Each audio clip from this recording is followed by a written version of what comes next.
नमस्कार, मी आहे अक्षय महाले आणि माझ्यासोबत एक काना गोसावी. जय महाकाल महादेव.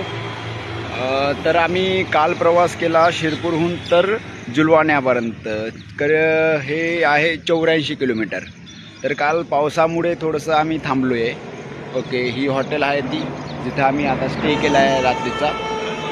आणि आज आम्ही आता निघतो आहे सकाळी. आता वाजलेत तुमचे 7:50. आता आम्ही निघतो आहे जुलवानी आहोत. तर आजचा आमचा टार्गेट असणार आहे फक्त 60 किलोमीटर. कारण की काय की आमच्या एका फॉलोअरने आम्हाला नाईट स्टेसाठी आम्हाला इन्व्हाइट केलं आहे त्यांच्या घरी. तर तिथं जावं लागणार आहे, कोणाला नाराज नाही करू शकत. तर तिथं आम्ही आज स्टे करू आणि असेच व्हिडिओसाठी किंवा नेक्स्ट अपडेटसाठी फॉलो कमेंट करत राहा मित्रांनो, सपोर्ट करत राहा. Okay, bye bye. जय महाकाल. तर महादेव.